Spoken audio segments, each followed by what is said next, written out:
เสาร์มื้อนี้ก็เป็นวันที่21มีนาคม2568เป็นวันพระแรม8ค่ำเดือน4ย่างเข้ามาฮอดเดือน4แล้วก็ยังหนาวอยู่ คือเดือน11 12หนาวเดือน4หนาวเดือน5มันก็เคยมีอยู่ถามผู้เฒ่าเบิ่งก็หลายๆปีมันจะมีเทื่อนึงหนาวเดือน4หนาวเดือน5แล้วผลตามมาก็คือธรรมชาติต่อไปหั้นก็คือมันมีลมพายุ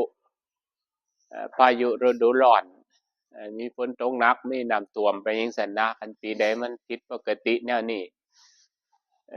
เรื่องของดินฟ้าอากาศเรากำหนดบ่ได้กำหนดว่า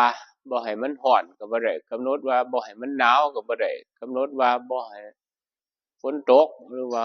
กำหนดว่าบ่ให้แดดออกจังซี้เราก็กำหนดมันบ่ได้มันเป็นธรรมชาติมันเกิดขึ้นของมันอยู่จั่งซั้น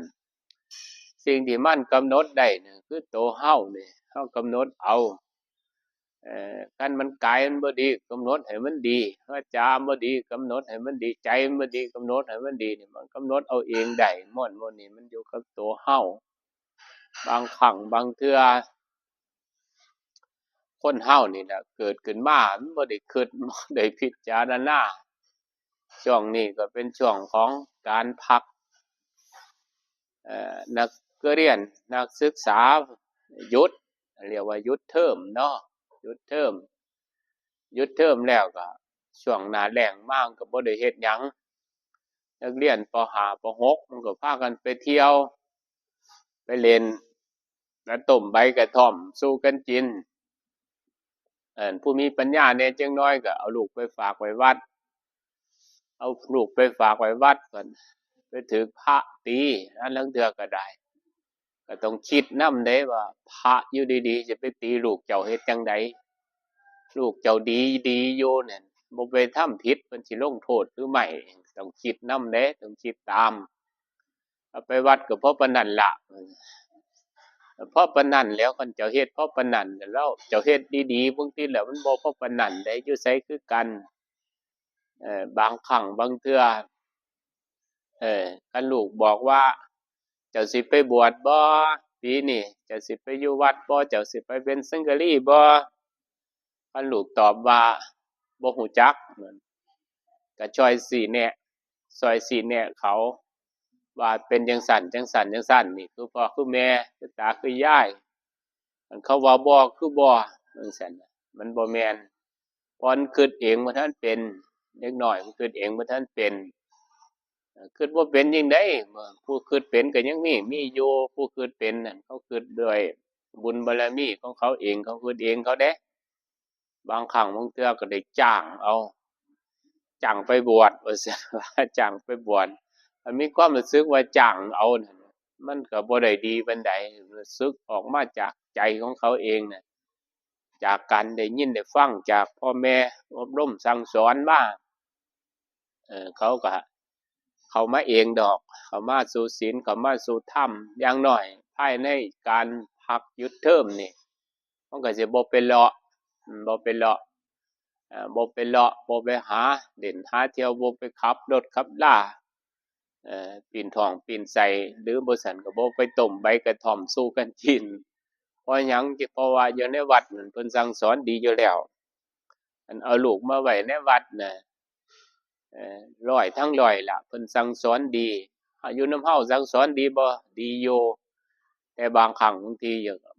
บางทีก็อยากตามใจลูกแหน่จักหน่อยลูกไผคือกันนั่นล่ะซ้อมเบิ่งเด้อซ้อมเบิ่งหั้นไปตามใจมันนั่นได้ดีอยู่บ่ว่าซั่นส่วนบางก็บ่ได้ดีแล้วขัดใจบ้างตามใจบ้างมันจังได้ดีขัดใจนั่นคือขัดตรงไหนขัดตรงที่มันบ่ถูกบ่ทันถึงเวลาบ่ทันเหมาะสมบ่ทันถึงการขัดไว้เสียก่อนตามนั่นคือตามไปเขาคิดว่าเขาจะเฮ็ดดีล่ะเด้อว่าซั่นตามใจอย่างสมมุติว่าเขาบอกว่าเขาจะไปวัดเด้อมื้อนี้เขาจะไปวัดอยากจะไปวัดไปทำบุญกับพ่อกับแม่จัง ตามใจจังซั่นเป็นลักษณะตามดีเมื่อเป็นจังซั่นแล้วก็ลูกหลายๆคนมันคิดจังซี้ได้ลูกหลายๆคนมันคิดจังได๋คิดว่าบ่ได้อิหยังจากพ่อจากแม่มันแม่นอยู่บ่เออเกิดขึ้นมาแล้วว่าบ่ได้อิหยังจากพ่อจากแม่ว่าซั่นว่าอันนั้นมันคิดบ่ถูกมันตีราคาเป็นเงินเป็นทองสิ่งที่ได้จากพ่อจากแม่มานั่นคืออิหยังก็คือตัวเฮานี่ตาสองตาหูสองหูนี่ขาสองขาแขนสองแขนนี่มีจิตมีใจนี่ได้มาจากพ่อกับแม่ทั้งนั้นบ่ได้มาจากทั้งอื่นหรือว่าเกิดมาน้ำงัวน้ำควายซั้นบ่จังสิบ่ได้มาจากพ่อจากแม่ก็เกิดมาจากพ่อจากแม่นั่นตั่วนั่นล่ะได้มาแล้วเด้ตัวหนึ่งได้รูปร่างกายมาจากพ่อจากแม่บัดตัวที่สองบ่ได้เงินนำเพิ่นบ่ได้เงินนำเพิ่นบ่ได้หน้านำเพิ่นบ่ได้เอ่อได้สิ่งของที่เราต้องการนำพ่อนำแม่บ้านเราเคยฝากไว้บ่จั่งสิได้นี่เด้บาดต้องมาคิดเบิ่งคันเราเคยฝากเพิ่นไว้นั่นมันต้องได้มันต้องได้ฝากหยังว่าซั่นว่าหาเงินได้เอาไปเฮ็ดหยังหาเงินได้หาเงินได้ก็เอาไปใช้ไปเที่ยวไปกินไปเล่น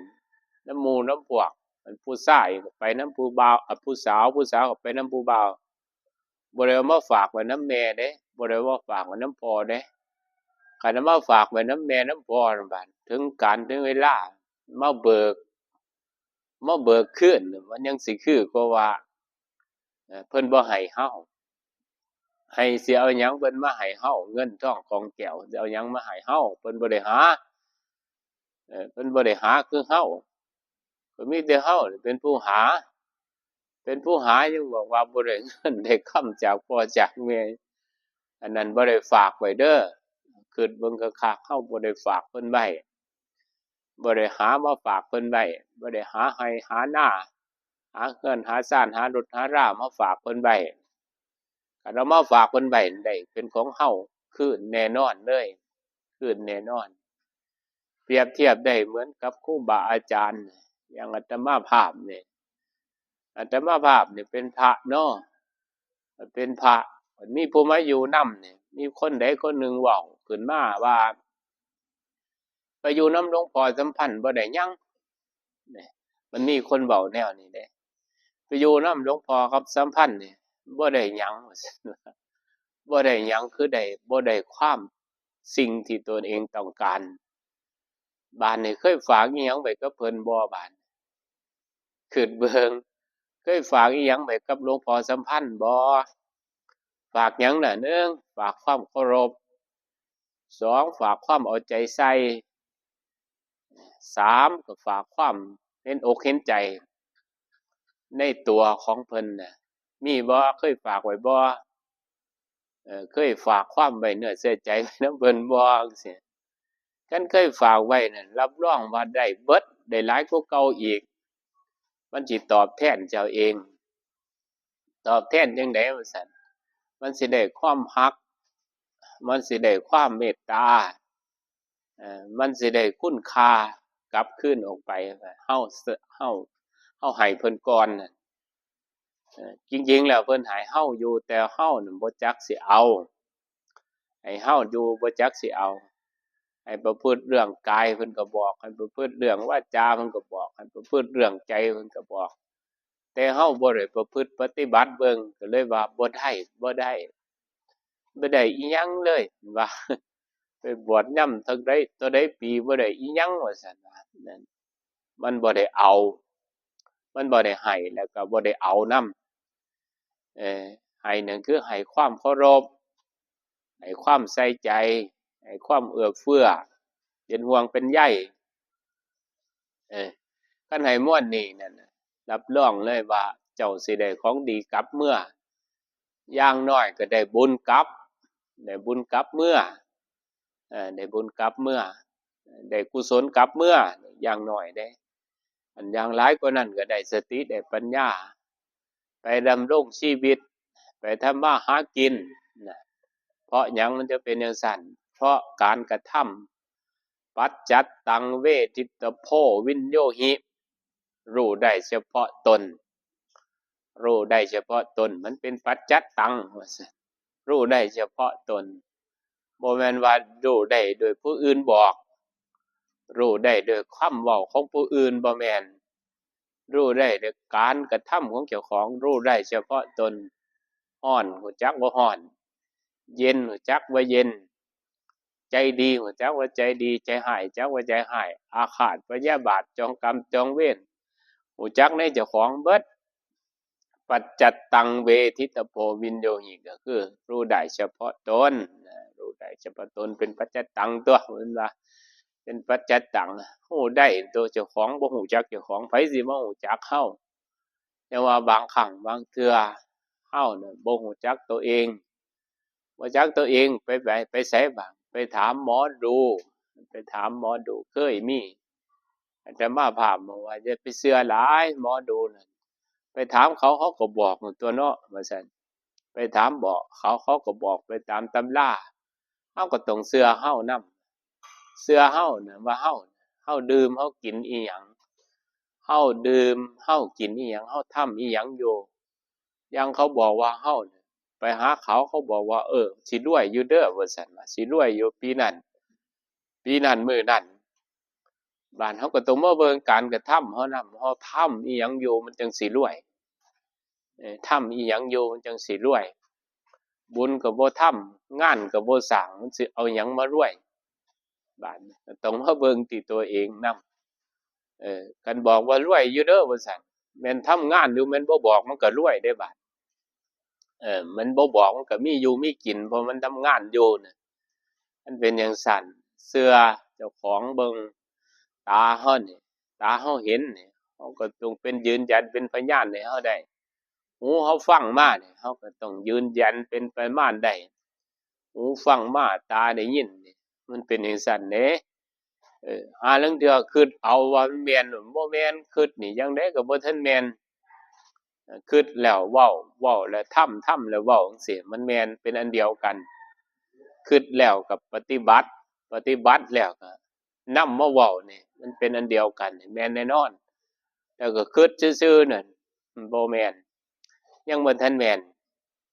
เป็นจั่งใดจังบ่ทันแม่นเพราะว่ามันยังเป็นทฤษฎีอยู่อันเป็นทฤษฎีอยู่ต้องภาคปฏิบัตินั่นยังเป็นผลอย่างแน่นอนปฏิบัตินี่ก็ปฏิบัติเจ้าของหั่นล่ะปฏิบัติเจ้าของดูให้มันเห็นแนวใดมันบ่เป็นเฮ็ดให้มันเป็นบ่มีหยังเฮ็ดบ่ได้ดอกในโลกนี้น่ะเฮ็ดได้เบิดนั่นล่ะขอแต่ว่าสิเฮ็ดหรือไม่เท่านั้นมีทุนบ่ที่แรกทุนก็บ่มีแล้วก็หาเอานั่นแหละเฮ็ดเอาอย่างคือเฮาเฮ็ดมานี่ล่ะที่แรกมันสิมีอิหยังมันบ่มีหยังเด้มันก็เป็นป่าอยู่ซื่อๆนี่แหล้วแต่เฮาเฮ็ดขึ้นมาก็สามารถเฮ็ดขึ้นมาได้นั่นล่ะคือสามารถเฮ็ดได้เพราะอะไรก็เพราะมีการกระทำอยู่นั่นแหละแล้วมาฝึกเอาเด้อฝึกลูกฝึกหลานฝึกเหลนฝึกหลานเอาไว้อย่าสิให้มันเพ้ซะก่อนจังเอามาให้มันเพ้แล้วมันเป็นจั่งใดเพ้แล้วก็คือประสาทมันไปแล้วจั่งซี้ก็เอามาหาเพิ่นก็ดูแลลำบากตัวเขาเองเขาก็ลำบากตัวเขา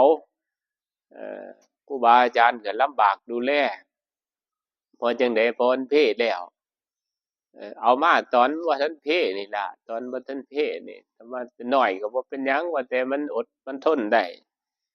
เอาลูกเข้าวัดนั่นเป็นจั่งซั้นเด้อันนี้หวังประโยชน์ในภายภาคหน้าเนาะก็เห็นโยมสมหมายนี่เนาะโยมสมหมายเนี่ยเอาลูกไปไว้วัดตั้งแต่น้อยๆพุ่นป. 5 ป. 4 ป. 5 พุ่นไปเป็นสังฆลี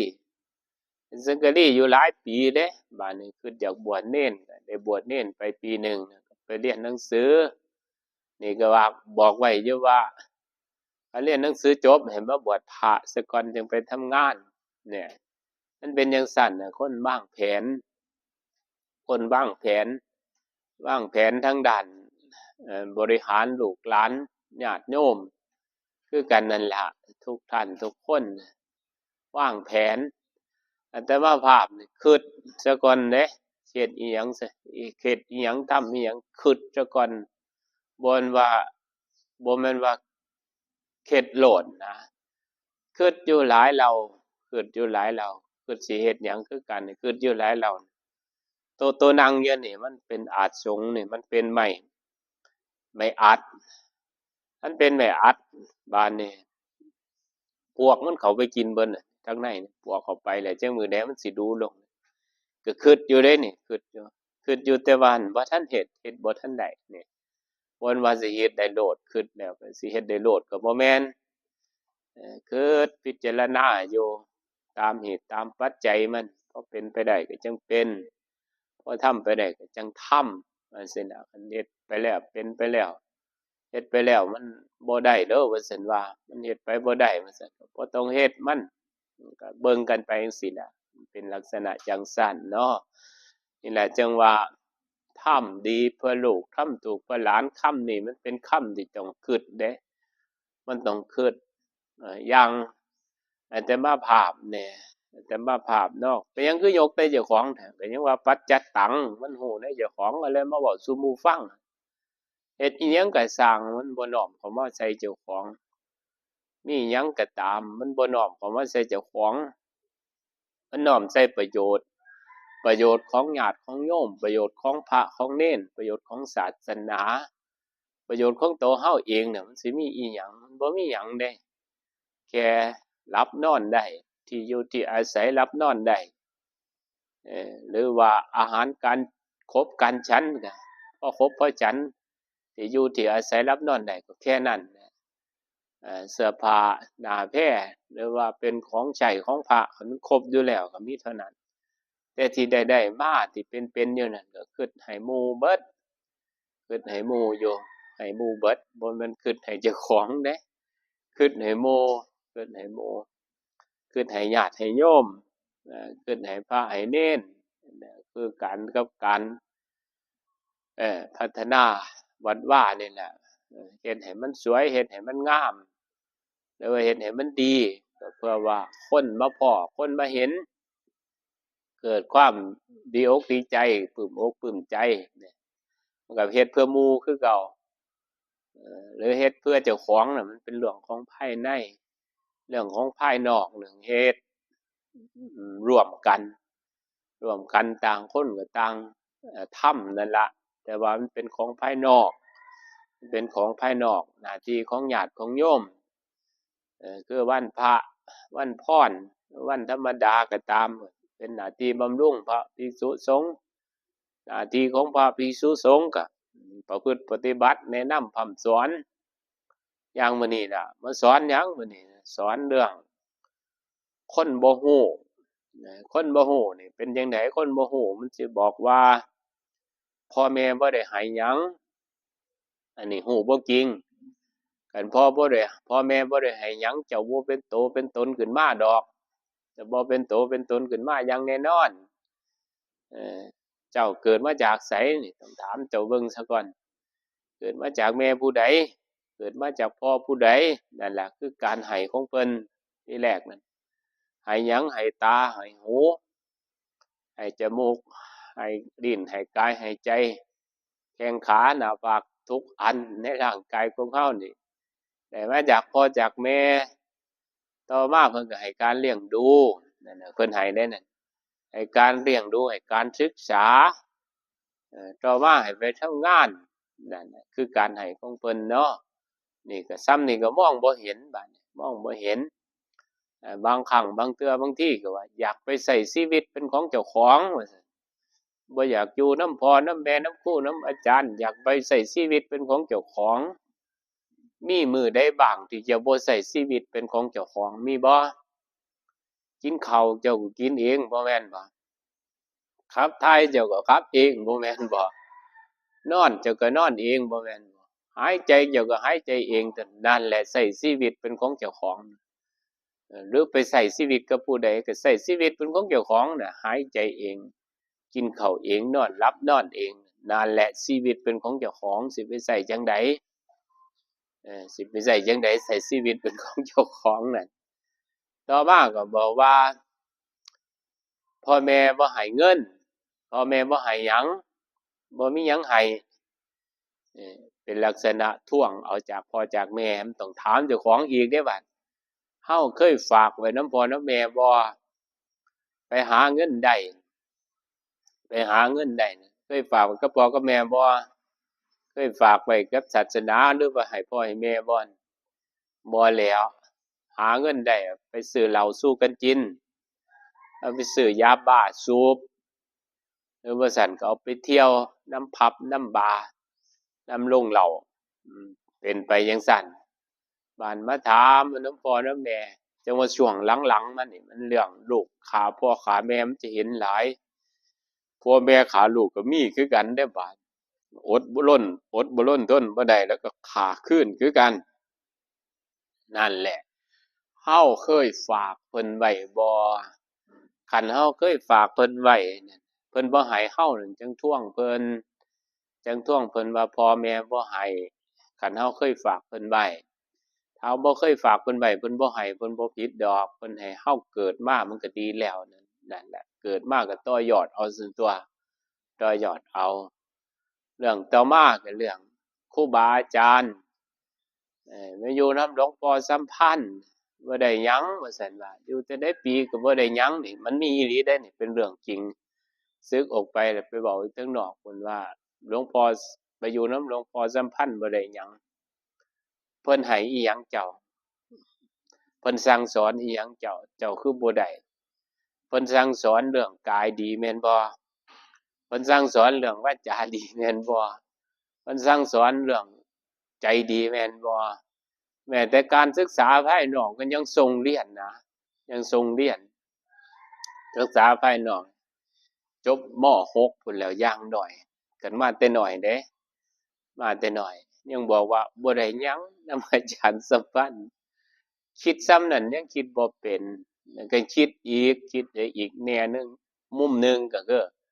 เคยให้หยังเพิ่นบ่อาจารย์สัมพันธ์เคยให้หยังเพิ่นบ่คือให้หยังน่ะคือให้ความเคารพเพิ่นบ่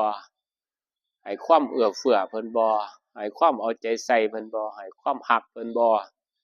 คันเคยให้เพิ่นนั่นรับรองว่าได้คืนเบิดได้หลายกว่าเก่าถ้าเคยให้เพิ่นถ้าบ่เคยให้เพิ่นสิมาทวงว่าบ่ได้อิหยังจากเพิ่นมันก็บ่เป็นธรรมสำหรับเพิ่นปานใดแหล้วบ่เป็นธรรมสำหรับหลวงพ่อหรือว่าอาตมาภาพปานใดเนี่ยเพิ่นเว้าแนวนั้นฉะนั้นมื้อนี้ก็สมหมายเป็นมงคลเอาหลานมาฝากเป็นสังกะรีไปก่อนนี่ก็เป็นความคิดที่ดีเนาะเป็นความคิดที่ดีดังที่เคยเฮ็ดมาก็ขออนุโมทนากับญาติโยมสาธุชนทุกท่านทุกคนเป็นวันพระวันธรรมวันสวนะก็พากันมาทำบุญให้ทานฟังธรรมขอความสุขความเจริญจงบังเกิดมีกับญาติโยมจงทุกท่านทุกคนเทอญ